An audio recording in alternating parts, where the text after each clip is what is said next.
Can I ask you a question? What if some of the things you're rushing past today are the very things you once prayed God would give you? The family, the job, the home, the opportunity, the people around your table, maybe even just another ordinary Thursday. We spend so much of our lives asking God for the next thing that sometimes we forget to recognize what He already put in our hands. Hey, I'm Wes, and this is Thoughtful Thursday with Motivational Moments. And today I want you to think about something that hit me pretty hard personally.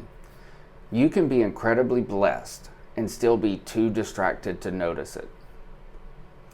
Most of us live our lives with our minds elsewhere. At work, we're thinking about getting home.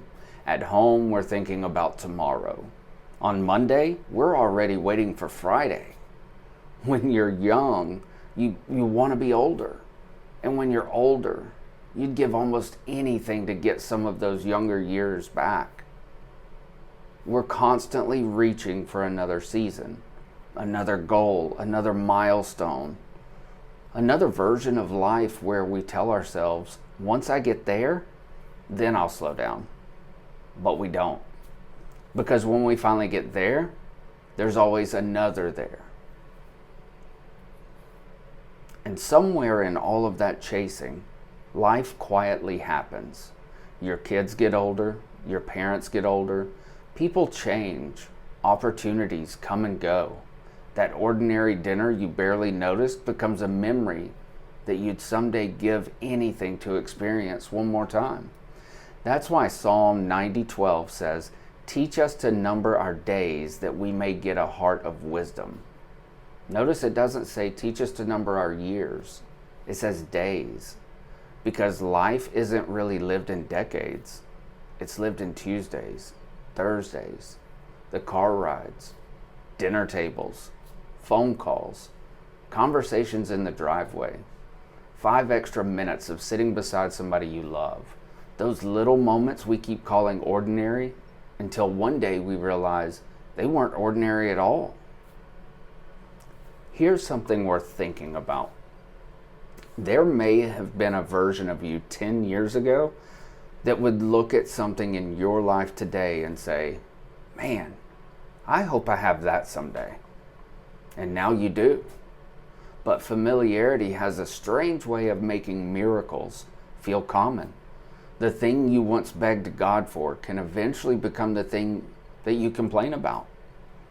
Maybe you prayed for a responsibility, then complained about how busy it made you.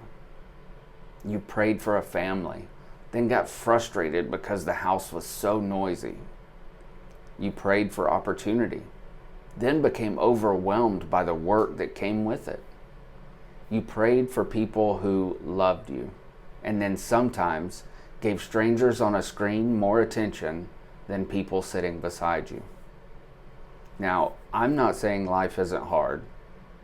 I'm not saying you shouldn't grow. I'm not saying you shouldn't have goals. I'm saying don't become so obsessed with building a better tomorrow that you completely miss today. Psalm 118:24 says, "This is the day the Lord has made. Let us rejoice and be glad in it." Not someday, not when everything gets easier, not when your bank account elevates, not when the problems disappear. This is the day. And maybe gratitude is pretending everything is perfect. Maybe gratitude is simply refusing to let what's wrong blind you to everything that's still good. So today, slow down long enough to notice something. Maybe look around your table, listen to laughter, make the phone call, stay in the conversation another 5 minutes, watch the sunset. Tell somebody you love them while you still have the opportunity, because one of the greatest tragedies in life would be to finally get everything you wanted, only to realize you weren't paying attention while your life was actually happening. Don't just count your years. Notice your days, because you may be standing right in the middle of something you once asked God for. I'm Wes, and this has been Thoughtful Thursday with Motivational Moments. And before you keep scrolling, think about this. What's one ordinary part of your life today that you're especially thankful you get to have?